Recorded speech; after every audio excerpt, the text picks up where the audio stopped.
हो, पण थोडा तरी माणसाच्या मनाचा विचार करायला हवा नाही. पण असं या द्वारकेत आज का घडलंय? असं केव्हाही घडलंच नव्हतं आणि यापुढे असं जर घडत नाही नसेल आणि सत्तेसाठी जर शब्द बदलले गेले, सत्तेसाठी जर माणसं जर बोलली गेली तर काय अर्थ आहे? दादांचं सोडाव, द्वारकेची राणी बलराम दादा यांची सोडा, ते सत्तेमुळे आपलं शानपण करतायत, सत्तेमुळे ते आपला शब्द खरा मानण्याचा प्रयत्न करतायत. पण देवा तुमचं काय? देवा तुम्ही विश्वासाची आहात. कृष्ण मुखातून निघालेली वाणी आहे आणि ती कृष्ण मुखातून निघालेली वाणी ही भंग पावते की काय? हाच मला प्रश्न निर्माण होतोय.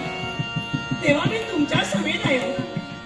तुम्हाला मी शब्द दिलाय, वेळोवेळी प्रसंगाच्या वेळी मी तुम्हाला सहाय्य करेन. विश्व कार्यासाठी विश्वासाठी तुम्ही जसे नटाल तसं मी नटेन. पण देवा तुम्ही सुद्धा शब्द बदलला, तुम्ही सुद्धा दिलेल्या शब्दाप्रमाणे मग का भगिनीचा विचार करत नाही तुम्ही? त्या भगिनीला का दुःखात ठेवलं? पार्थाशी लग्न ठरलं होतं. तुम्ही लहान असता आणि पार्थ लहान असताना तुम्ही दिलेले शब्द आहे आणि ते शब्द आज मोडले जात आहेत. ही जे मनाच्या ठिकाणी करतो, पण आज मी माझ्या मनात नाही असं होता कामा नये. आजपर्यंत कृष्णवाणी केव्हाही भंग पावली नाही आणि ती भंग पाहू नये म्हणून मला आज नटायचंय. दादांनी जरी शब्द दिला असेल तर दादांच्या शब्दाने ही सत्तेची धाड आहे. आता सत्तेची धाड जरी असले असेल तरी असं का घडते? नाही, मी आज मुळीच बोलणार येऊ नये. आल्यानंतर स्वामींना निश्चितच प्रश्न करणार आहे आणि तिच्या मनाचा वेग का म्हणून घेतला, तिला का दुःखात का असं ठेवला याचा प्रश्न मी आज विचारणार. पाहूयात.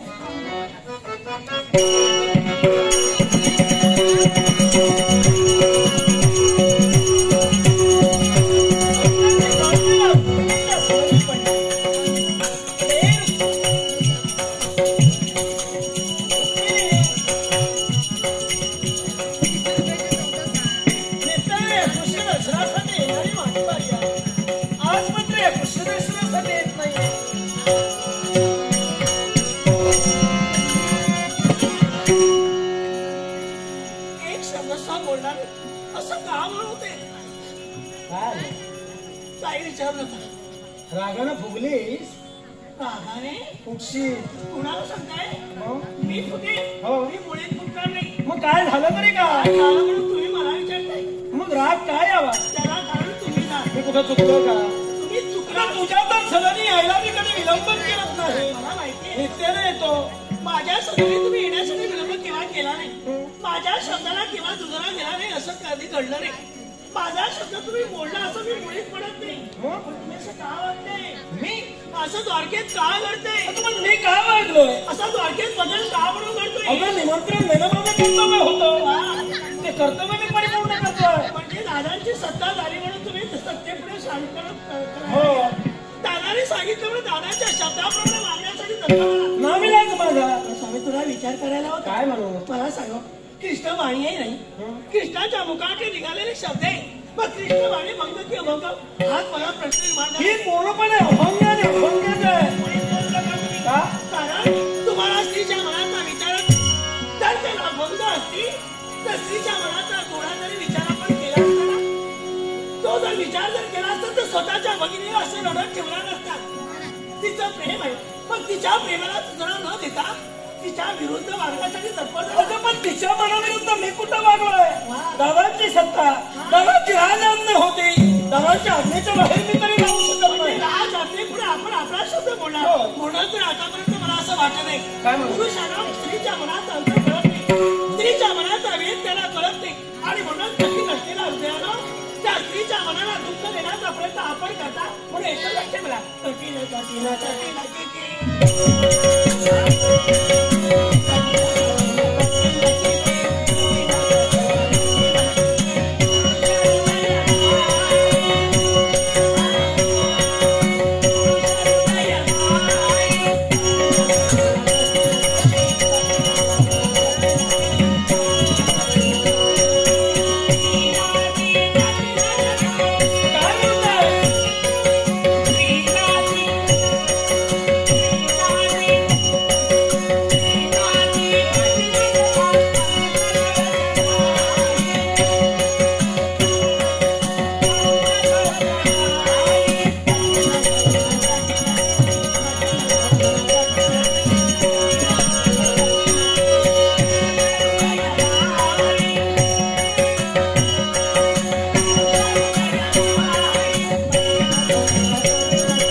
कृष्णानं हे सारं केलं याला कारण आहे. हा?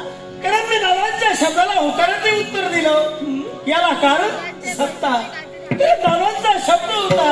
दादांचा शब्द पायदळी न तुडविता मला हे सारं घडवायचं आहे.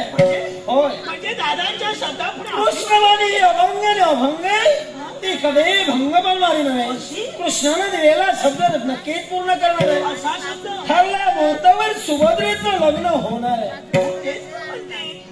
ठरल्या मुहूर्तावर म्हणजे दादाने सत्तेपुढे सांगितलं ना होय. की दादाने सांगितलं सुभद्रेचं लग्न होणार म्हणजे होणार, त्याप्रमाणे होणारच आहे. नक्कीच होणार आहे. तुम्ही त्यावेळी दिलेल्या शब्दाचं काय? तोच शब्द पूर्ण होणार आहे. काय?